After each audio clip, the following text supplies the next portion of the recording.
Buenas tardes, Lady Ramos por aquí. El otro día me pasó algo que, que me hizo reflexionar en dos o tres cosas. Porque yo soy cubano, de corazón. Ya llevo 22 años afuera, pero Cuba sigue en mi sangre. Yo me levanto por las mañanas, hay días que me levanto por ahí con el moño virado y todavía vuelve el olor a la torula de ahí, de mi pueblo, el olor a las aguas del central. Y hay quien me dice, ¿para qué tú te metes en esa balacera de Cuba, bro? Si tú al final tú ni tienes, ni piensas ir allá, ni nada, pero me duele que todavía tengo a mi tía, tengo a mi tío, tengo familiares por allá y que yo no los puedo ayudar a todos. Entonces lo único que yo quisiera es que ellos abrieran los ojos y se dieran cuenta que la ayuda, como decía Félix Varela, de Cuba no va a venir de ningún lado, la ayuda tiene que salir de allí, de ellos mismos. Y entonces me meto en un sitio de esto, de unas personas de estas que me invitaron a mí una vez al grupo, me meto a comentar y a dar mi opinión. Y lo que me causa la atención es que estas son las personas que supuestamente aquí abogan y como que de cierta manera a, alientan a las personas en Cuba a tomar acción, a decir, a criticar al gobierno. Y en este grupo me meto, doy mi opinión y me doy cuenta que dos o tres personas, porque cuando tú aquí hablas a favor de Cuba o algo que vuela un poquito más afuera, seguida todo el mundo te agrede, que sé yo, no sé cuándo. Y lo que se busca es eso, que te agredan de forma déspota, vulgar. Y yo trato de no hacer eso, de comentar bien educada, con un poco de conocimiento. Y entonces me salen dos o tres personas al frente, al paso rápido. Yo le doy mi opinión con bases, con hechos. Y como que ahí se acabó la conversación porque no pueden de cierta manera refutar lo que yo estoy diciendo. Y le explico. Y al otro día cuando vengo conversando con mi mujer, le digo, mira la publicación para que tú veas como me han comentado. Pues sencillamente me habían eliminado o me bloqueó, el señor me bloqueó, ya no puedo ver sus publicaciones, con todo su derecho. Yo eso no lo critico porque vivimos en un país de libertad, todo su derecho. Pero entonces me causa la curiosidad que si estas son las personas que están abogando por un cambio, por democracia, por las libertades, las esenciales, y no pueden respetar una simple opinión que vaya en contra de lo que ellos dicen, tenemos que tener cuidado en lo que pedimos, en lo que queremos. Entonces alguien me dice, tú no vienes por aquí por Cuba, es bueno que venga para que veas. Yo doy mi opinión y digo, ok, hay una sola cosa en la que todos los cubanos, sin discusión, podemos estar de acuerdo. Es que en Cuba hace falta un cambio, hace falta que cambien las cosas. La pregunta es, ¿a qué precio y hasta cuánto estamos dispuestos a pagar por ese cambio? Entonces, me gustaría saber, a ver, así, que alguien me dijera, mira, yo, así, 10 personas, no quiero mucho, que me digan, mira, yo creo que tal cosa debe cambiar. Y nos sentemos a analizar hasta qué punto eso afecta o hasta qué punto ese cambio es responsabilidad del gobierno o es responsabilidad de ustedes. Por ejemplo, yo voy a dar la primera y no la cuenten ahí. Yo quisiera cambiar la mentalidad del cubano. Es lo primero que yo creo que habría que cambiar. ¿A qué precio? Y hasta cuándo es parte de eso, esa parte le toca al gobierno. Y así pensando se me ocurre esto que escribí y lo voy a leer para no tomar mucho tiempo. Y dice más o menos así: yo quisiera creer que todo el problema de Cuba se va a solucionar con un cambio de gobierno o de sistema, pero en mi opinión creo que eso está muy lejos de la realidad. Yo nací y me crié en la Cuba socialista, la de hoy día no sé cómo llamarla. Recuerdo que nos juntábamos en secreto a conversar entre algunos amigos y soñábamos con la oportunidad de poder viajar a otros países, con la posibilidad de tener nuestros propios negocios, un taller pequeño, una finca para sembrar la tierra y criar animales. Quizás no tener que depender del gobierno para una cuota de alimentación racionada. Eso es lo que soñamos. En 1991, cuando llegó el periodo especial, nos las vimos negras. Se perdió todo lo que estábamos acostumbrados a recibir por un bajo costo o subsidio. Recuerdo que los más viejos me decían, ya nosotros pasamos por esto en los 60 y a principios de los años 70. Pero no me imaginaba que pudiera ser peor, en mi punto de vista. No teníamos qué comer, no teníamos con qué vestirnos. Los zapatos se hacían con las suelas de los recortes. Las suelas de los zapatos se hacían con los recortes de las recámaras explotadas de las gomas de los tractores. Camisas y pantalones se hacían con sacos de harina y se pintaban con pastillas. Los calzoncillos se hacían con cualquier pedazo de ropa vieja que fuera lastizada y se le ponían ligas de las mismas cámaras como los elásticos. El transporte casi desapareció. La bicicleta china se puso de moda. Mi padrastro viajaba casi 40 kilómetros con mi mamá y a veces con mi sobrina que estaba chiquita, pequeña, sentada en la parrilla para ir a ver a sus familiares los fines de semana. O sea, iban de Cacahuá a La Falla, los que sepan. Yo nunca tuve ventilador, pero tampoco había corriente en la casa. Tampoco había corriente. En la casa había una batería de ácido que se recargaba a diario para escuchar la radio y prender una pequeña bombilla en la sala. En la cocina y los cuartos nos alumbrábamos con chismosas artesanales. Una lámpara de carburo o un convertidor eran lujos que no podíamos darnos. Nos secábamos con camisas viejas de trabajo porque no habían toallas. Nos bañábamos con jabón artesanal hecho de potasa o sosa cáustica con ceniza del central. Para cocinar, lo que aparecía se usaba el aceite de tenca, el aceite de coco, la enjundia de la gallina y la manteca de puerco era un lujo. Algunos extraían el aceite de la soya o del girasol, pero eso era bien raro. No había champú ni desodorante. La pasta dental desapareció. ¿Y para qué voy a seguir? Lo cierto es que de aquello aprendimos. Se permitieron los primeros negocios de gastronomía. Hubo quienes mejoraron su calidad de vida vendiendo disco y croquetas de yuca, refresco de limón y frutas silvestres. Las infusiones de hierbas medicinales se hicieron populares. Los retirados se fueron a preparar parcelas de tierra para sobrevivir el hambre. Hubo quien mantenía a su familia, y esto es un ejemplo real en mi pueblo Cacahual, sembrando vegetales y hortalizas a la orilla de la laguna de oxidación del pueblo. Hoy día, Cuba es quizás como China o Vietnam. En aquellos tiempos, como nosotros soñábamos con ese cambio, pero no teníamos con quién quejarnos. Gracias al turismo, que nos dio la oportunidad para salir a cumplir las primeras misiones a España, Italia, Canadá, y así empezamos a abrir los ojos. Hoy ya todo el mundo sabe cómo se vive en otros países, y Cuba tuvo que modificar su modelo económico, pero ya la gente no se quiere quedar allá. Preferimos emigrar para seguir siendo esclavos en otra tierra que quedarnos en la nuestra y aprovechar la apertura que en los años antes no tuvimos. ¿Qué va a pasar cuando cambie el gobierno y el sistema? ¿De dónde va a venir la ayuda para reconstruir el país? ¿Qué precio vamos a tener que pagar por eso? Y voy a volver atrás entonces un poquito de la historia, porque alguien me decía, no, porque cuando Cuba era libre, Cuba nunca ha sido libre. Desde que llegó Colón, Cuba es una colonia. Primero de España, en 1868, que fue la última de Latinoamérica en rebelarse contra la metrópoli española.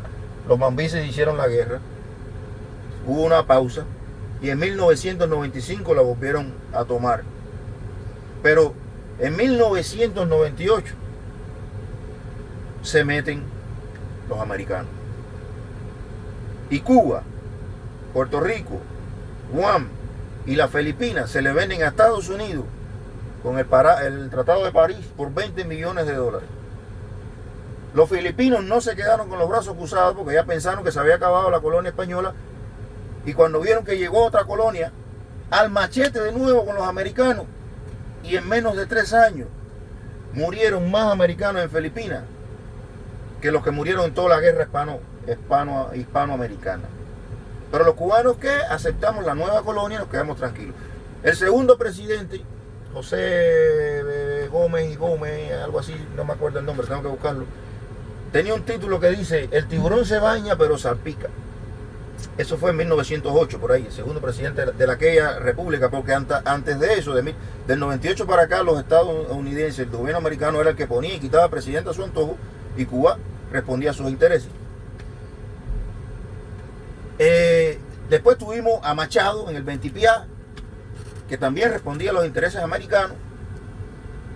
y se proclamó un segundo término violando la condición que dijo que nada más iba a ser presidente, y se afianzó al poder por sus Pepe Timbales y se quedó como dictador, el tirano. Recuerden el 13 de marzo, la toma de Radio Reloj y el Palacio Presidencial, que no es mentira.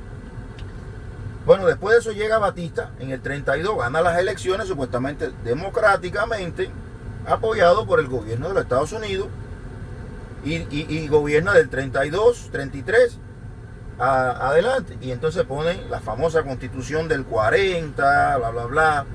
Constitución que después, en 1952, después que él salió de su mandato, sus 2 mandatos permitidos, se quedó detrás del telón, como está Obama aquí ahora en Estados Unidos, y él era el que ponía y quitaba y que decidía quién puede ser presidente. No estando de acuerdo con el presidente que vino después, que lo sustituyó a él, uno que no seguía su línea, regresó a Cuba desde la Florida, dio un golpe de Estado en 1952 y se quedó de dictador, hasta que triunfó la supuesta Revolución Cubana. Después que triunfa la Revolución Cubana, porque Batista igual a sus anchas mataba a quien le daba la gana, a quien no estaba de acuerdo. Sí, habían más del 90% de la tierra arable, la tierra fértil de Cuba, estaba en manos de compañías extranjeras, Estados Unidos. Casi todas las grandes industrias en Cuba estaban en manos de los americanos. Sí, cualquiera podía tener lo mismo que tenemos hoy, un tallercito, una panadería, una bodeguita, cositas así. Y uno que otro, ese 5%, 10%, eran los Falla Gutiérrez, los dueños de los centrales de ahí, de Morón, de Violeta, personas así. Y Batista, todo el que se le opusiera a ese sistema de gobierno, sobre todo los comunistas, él le daba guillotina. No creo que nadie tenga duda de eso. La mafia controlaba todo lo que era el negocio de la prostitución, de la hotelería, de los casinos en Cuba, después que la sacaron de aquí a Estados Unidos. Cuando Fidel llega al poder, apoyado por el poder, por la masa popular, porque Fidel no cayó de fly, porque que me diga a mí que un hombre o 12 personas que fueron los que lograron sobrevivir después de desembarcar ahí en la playa de Cuba, 12 personas se metieron en la selva, en el monte cubano, y que van a tumbar a la segunda potencia o a uno de los ejércitos más grandes de Latinoamérica en aquella época, 12 hombrecitos nada más, sin apoyo popular, que me diga que eso pasó por arte de magia, está equivocado. Lo apoyaron porque Fidel prometió, con tantas las mentiras que prometió, que iba a restaurar esa constitución de 1940. Ahora imagínense usted y yo, que estamos aquí como papagayos, enchuchando a los cubanos allá para que se caigan a machete contra el gobierno y que hagan lo que nosotros no pudimos hacer, que nos llenemos de valor un grupito de aquí y nos vayamos para Cuba en un barquito, nos juguemos el pellejito, nos metamos 3, 4 años ahí en la guerra de guerrilla, y después que tumbemos el gobierno la dictadura que hay ahora, imagínense que Leidel Ramos llegue y sobrevive y yo diga así, ok, ya triunfé, ya saqué a los dictadores de los Castro y de Díaz-Canel, déjame regalarle a Otaola, que no movió un dedo, para que sea el presidente de la República. Yo creo que eso no le cabe en la cabeza a nadie. No estoy de acuerdo con que se mantenga una dictadura. Estoy de acuerdo con que tiene que haber una transición, pero tiene que ser pausada. Porque si usted le desconecta el plug así a Cuba ahora mismo de sopetón, yo estoy seguro que mucha gente van a cagar pelo sin comer mango, como se dice en Cuba. Quizás el que tenga una familia afuera como la mía y lo pueda seguir ayudando, le pueda mandar una plantica, le pueda mandar comida, le pueda mandar medicina, sobreviva. Y por eso es que yo hago este énfasis y me meto en esta balacera. Porque yo quiero que mi familia, si a mí mañana me cae una pajita en este ojo y no puedo seguir viviendo este timón, y pasa ese cambio que le quitan el plug, ¿de qué van a vivir? Si ellos no aprenden a luchársela ellos mismos. Hoy tuve una conversación con mi hermana por primera vez en la historia, que no lloró, y yo le expliqué todo mi punto de vista. Y gracias a Dios, después de casi 2 años, 3 años que llevamos en este proceso, me entendió. Me entendió que no hay pan, no porque el gobierno lo prohíba, sino porque la gente no tiene la mentalidad de prosperar, de poner su propio negocio, de investigar las leyes, de hacerlas valer, de reclamar con la moral y haciendo las cosas bien hechas, sus derechos. Porque si usted hace algo y se roba la leche en polvo de la panadería, de la harina de la panadería, y viene un inspector y le pone una multa porque no pagó impuestos, porque no pudo justificar de dónde sacó los productos, ¿a quién usted le va a reclamar? ¿Con qué moral usted va a ir a un juicio a reclamar, chico? Si es verdad que te la está robando. Pero si usted hace lo que le dije yo, mi hermano, y pone una MIPYME pequeña, pone su cuenta propista, y aunque cueste caro, le compra los productos ahí al ITH, viene un inspector y le dice, usted tiene que vender el pan a tal precio, usted le va a decir, no señor, yo no puedo vender el pan a tal precio porque a mí la materia prima me cuesta tanto. Me la vende aquí el mismo gobierno. O la puedo importar yo de afuera, mire los recibos. No puedo venderla a ese precio. Y si no, cierra. Pero en mi caso de mi hermana, que es lo que le digo, tú tienes la posibilidad que yo te pueda ayudar económicamente a empezar un negocio. Un negocio se empieza, señores, con $1000. Un negocio en Cuba se empieza con $1000. Yo no voy a invertir ni 10 ni 20 millones, $1000 yo se lo puedo prestar a mi hermana, como ya se lo he prestado, para que ella compre 10 saquitos de harina, 100 saquitos de harina, se haga un hornito artesanal y empiece a producir pan y dulces ahí en Pina, que eso suena. Eso no es un imposible, ¿verdad? Entonces, cuando usted le quite el plug ese a Cuba y se caiga el gobierno, a ver, ¿qué usted piensa? Que ya la electricidad se va a restaurar así de la noche a la mañana. Vamos a poner ese ejemplo de la electricidad. ¿Usted cree que ya de la noche a la mañana, porque se fue Canel y se fue Raúl, ya se restauró la electricidad? A mí lo que me da, yo no quisiera estar en el pellejo de esos señores. Porque a menos que usted se haya hecho millonario, si ya yo me hubiera hecho millonario, si Canel fuera millonario y yo fuera Canel, con $1 millón, yo puedo vivir 30 años en Estados Unidos sin trabajar. Yo no creo que Canel vaya a vivir 30 años en ningún país que pida asilo político. Y si ese hombre no se ha ido, debe ser porque no debe tener ese dinero. Porque tú estás vivir tu vida pendiente de que de la noche a la mañana se va a formar una revuelta aquí y que te van a rajar la cabeza al medio. Yo no podría. Entonces, cuando usted analice, hay que analizar cómo funciona el capitalismo y cómo funciona aquello allá. Vamos primero a analizar cómo funciona el capitalismo. Vamos a suponer que ya mañana se acabó todo aquello y llegó el capitalismo. Para producir electricidad, generar electricidad en Cuba, hay que hacer toda esa cochambrá que hay ahí nueva. ¿Usted cree que eso se va a hacer gratis? ¿Quién le va a prestar el dinero a Cuba para que invierta? A Cuba no, o al títere que pongan después de la revuelta, para que inviertan en arreglar toda esa infraestructura para generar electricidad, ¿verdad? Pero cuando generen la electricidad, ¿ustedes creen que no le van a cobrar para atrás el dinerito que costó todo eso? Y ustedes están en condición ahora, nosotros pagamos ¿cuánto? Casi $300 mensual a veces, ¿verdad? Ustedes alguien tiene dinero para pagar $300 mensual de electricidad en Cuba. Es lo que pago yo en mi casa. 200 y pico, $300. ¿Por qué? Porque tengo aire central, porque tengo una serie de cosas que ustedes las van a tener allá.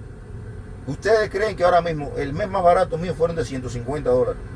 $150, multiplícalo por 300. ¿Ustedes creen que ahora mismo ya, porque cambió todo, de la noche a la mañana, una familia normal o uno que no tenga un familiar afuera puede pagar $100 y pico de electricidad? Entonces no es más fácil, señores, cambiar la mentalidad y decir, ya no quiero que el gobierno me dé más nada y que no me exija más nada tampoco, voy a buscarme los frijoles por mi cuenta? Un ejemplo que le estaba poniendo yo a mi hermana ahí, porque no hay electricidad. Señores, usted un molino de viento que no es, que de Cuba se desaparecieron, no sé por qué, porque aquí en Estados Unidos todavía existen. Usted con un molino de viento puede generar electricidad, ¿verdad? Pero no con un molino de viento, usted con una caldera de vapor, que no hay que ser ingeniero de la NASA para construir una caldera de vapor. Usted puede generar electricidad en el patio de su casa, chico. Y te ríes, ¿no? Ahora yo te voy a callar esa sonrisa. Cuando yo vivía en Cuba, yo me gradué de técnico medio de transporte automotriz.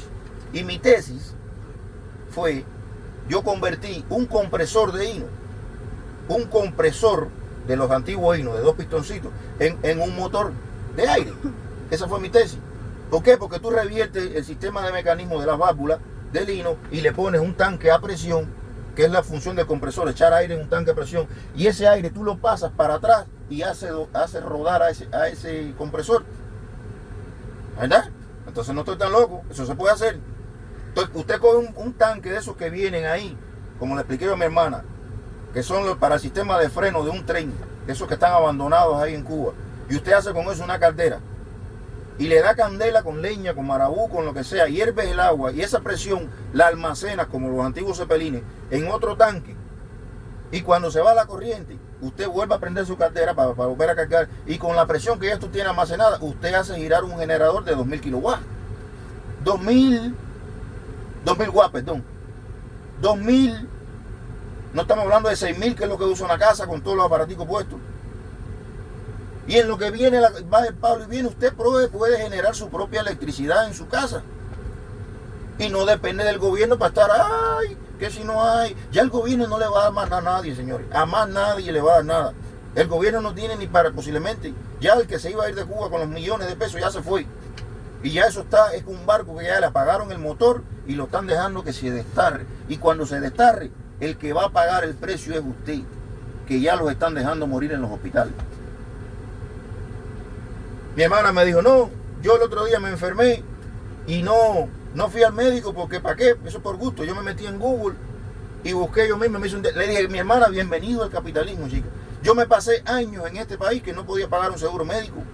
Y eso es lo que yo hacía. Me metía en Google, ponía mis síntomas y yo mismo me automedicaba. Después iba a ir a la farmacia y por la izquierda le decía al farmacéutico si me podía vender los medicamentos. Y me decía, sí, yo te vendo ese pomo de medicamento, vale $300.